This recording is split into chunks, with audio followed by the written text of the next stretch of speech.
Hi there, I'm Beth. Today I'd like to share with you my process of designing and printing a new custom fabric for Blythe.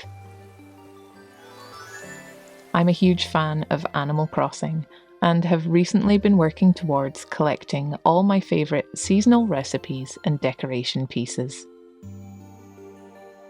I think the items in Animal Crossing are just so cute. I wanted to turn some of my favourites into a doll-scaled fabric.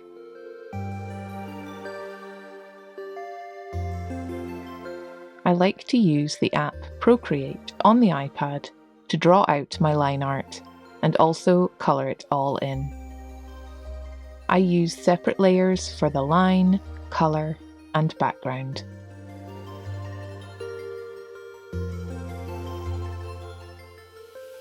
You know I am autumn obsessed, so a lot of these items are very autumnal themed. There's the maple leaf umbrella and some mushrooms, the stack of books,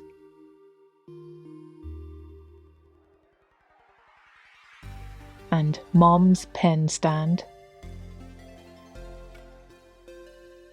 also the mush log. On another page, I drew and coloured the leaf stool, so cute, the iconic froggy chair, of course,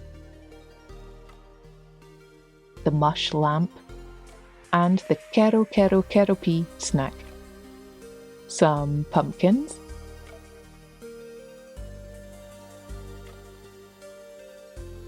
and also some individual elements from the Tree's Bounty arch.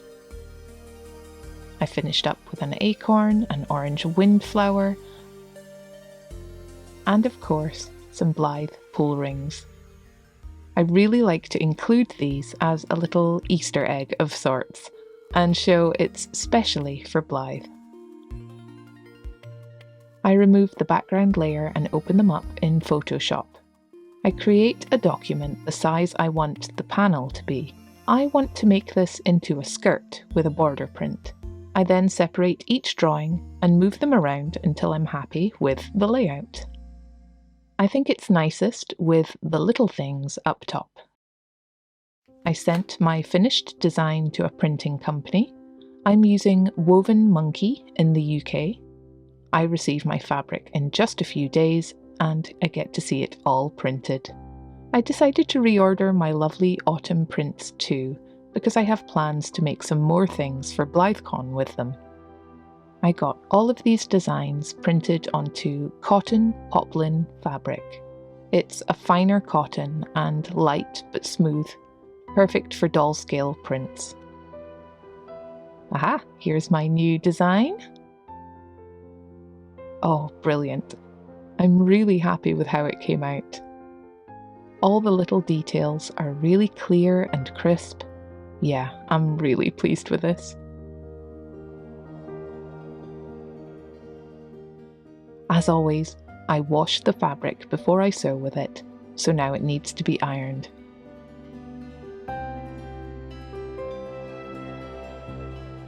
I cut away the borders and cut out the 15 skirt panels that I've got here. I use my Singer Quantum Stylist machine with an overlocker foot to neatly finish the sides and hem of each skirt panel.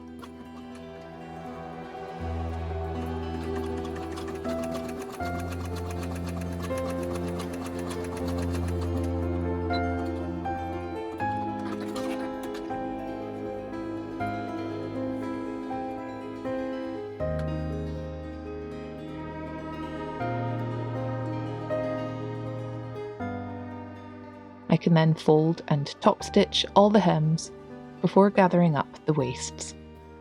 This time I'm using my heavy duty Singer machine with a brand new type of foot. This is a ruffler foot. I won't lie, this took a lot of figuring out and tweaking to get consistent results.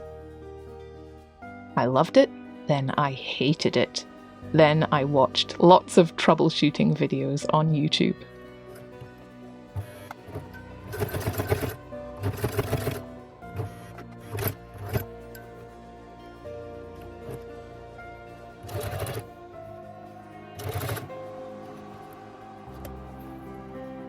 best method for me ended up being to do a few small stitches to start, then engage the ruffler foot, which tucks the fabric with each stitch, then to finish with a few regular stitches.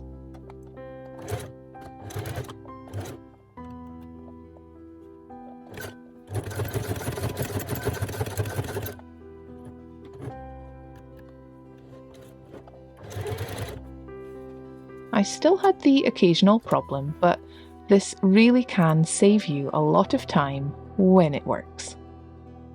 Next, I sewed on the waistbands.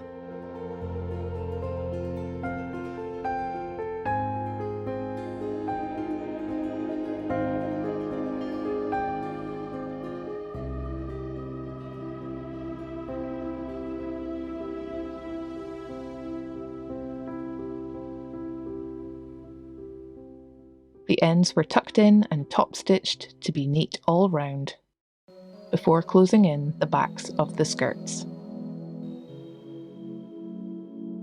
leaving an opening that would then be overlapped and have a snap fastening sewn on. I just repeat that 14 more times and I'm all done. I want to welcome my newest patrons: Maria Hawkins, Exo Nanny Reborn Mommy, Victoria, Blythe and Beyond, and Doreen Zabarth. Thank you all so much for your support. Your views and comments, sales and donations make sure I can keep on producing new videos and products.